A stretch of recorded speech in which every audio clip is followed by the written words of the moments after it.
ఇక పోతే నా 2 ఫోన్లు ట్యాప్, సిట్టు అధికారులు పిలవడంతో వచ్చా, కాంగ్రెస్ పొలిటికల్ స్ట్రాటజిస్టు సైదులు గుండ్లపల్లి. అయితే ఇప్పుడు ఈ పెద్ద మనిషిని నిన్న మనం కూడా పోయినాం, వాడికి సిట్ ఆఫీస్ కాడికి పోయినాం, ఏడికి జూబిలీస్ పోలీస్ స్టేషన్ కాడికి పోయినాం. అందులో మరి ఆయన మాట్లాడిన మాటలు ఏందో ఒక్కసారి విందాం.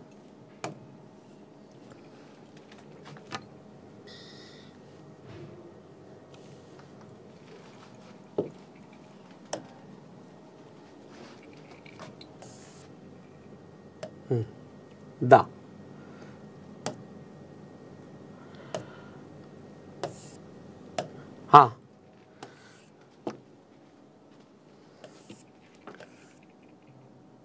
ఇదే కదా పిల్ల,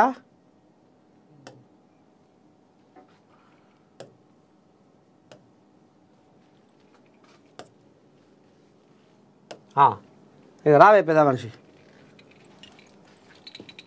సప్పుడు బంద్ చేసావు. ఇదే కథ.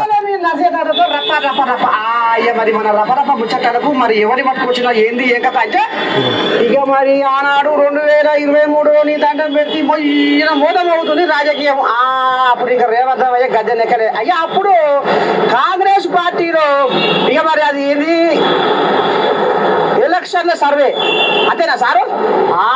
అలా ఇక మరి పెద్ద మనిషి ఆ రకంగా సర్వే చేసుకుంటా ఎక్కడ ఏంది ఏం జరుగుతుంది ఏం కథ ఏమునకి ఏమవుతుంది ఎక్కడ బలం ఒరుగుతుంది ఎక్కడ బలం మొగ్గుతుంది అనేది ఇక మరి పెద్ద మనిషి రేవంత్ వేసి ఎవరో చేసేది ఈ పెద్ద మనిషి. ఇక మరి అన్నా కూడా ఈ పెద్ద మనిషిని కూడా పగవెక్కి ఫోన్ ట్యాపింగ్ చేసి అంతేనా? అయితే మొత్తానికి అయితే ఏ ఫోన్ కూడా ట్యాపింగ్ జరిగింది అనేది కూడా మరి గుసగుస మొత్తం బయటకు వచ్చింది. ఇక మరి సారు ఏం చెప్పబోతాడు అసలు ఏంది ఏం కదా సారు? ఇప్పుడు పోలీసులు ఏమో ఫోన్ ట్యాపింగ్ కేసు చుట్టూ తిరిగితే ఫోన్ ట్యాపింగ్ కేసు ఏమో కల్వకుంట్ల కుటుంబం చుట్టూ తిరుగుతుంది. మరి ఇప్పుడు దేశకి నేతకు జైల్లో మేతనా అసలు ఏం జరగబోతుంది? ఏం చెప్పదలుచుకున్నావు ఈ సబ్బండ వర్గానికి? ఏం లేదు నర్సయ్య తాత గారు, నాకు వాళ్ళు ఫోన్ ట్యాపింగ్ కేసు వారం క్రితం నాకు కాల్ చేశారు. సైదుల్ గారు మీ ఫోన్స్ కూడా ట్యాప్ అయ్యాయని చెప్పారు. సరే ఏ నెంబర్స్ ట్యాప్ అయ్యా నేను అడిగాను, నా ఫోన్ నెంబర్స్ చెప్పారు. సరే నా ఫోన్ నెంబర్స్ ట్యాప్ అయ్యాయి కూడా నేను ఈ రోజు వస్తానని చెప్పాను. వాళ్ళు 3 గంటలకు టైం నేను చెప్పాను, వస్తానని చెప్పాను, వచ్చాను.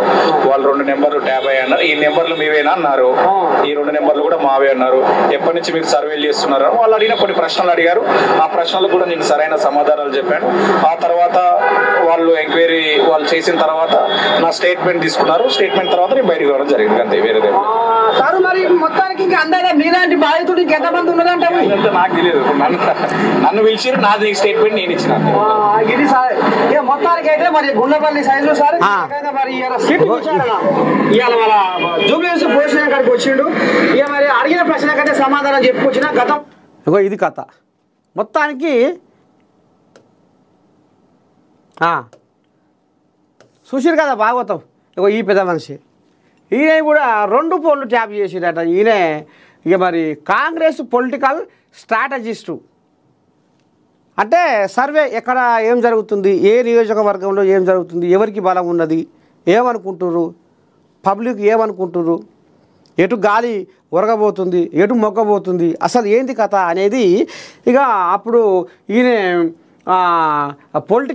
కాంగ్రెస్ పార్టీ పొలిటికల్ స్ట్రాటజిస్ట్గా ఉన్న గుండ్లపల్లి సైదులు ఫోన్ కూడా ట్యాప్ చేసిరట. ఎందుకంటే ఈయన ఎవరెవరితో మాట్లాడుతుండు, ఏం నడిపిస్తుండు, ఏంది ఏం కథ అనేది కూడా ఈయన కూడా 2 ఫోన్లు ట్యాప్ చేయించిండట.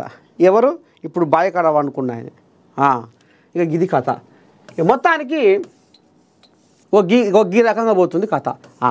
చంద్రబాబు ఆపాల్సిందే, చంద్రబాబు ఆపాల్సిందే. ఏంది బనకచెర్లను బరాబర్ అడ్డుకుంటాం. జగన్తో కలిసి బనకచెర్లకు బీజం వేసింది కేసీఆరే. ముఖ్యమంత్రి రేవంత్ రెడ్డి ధ్వజం. బనకచెర్లపై అఖిల పక్షానికి పవర్ పాయింట్ ప్రజెంటేషన్. నేడు ఢిల్లీలో కేంద్ర మంత్రిని కలవనున్న సీఎం రేవంత్.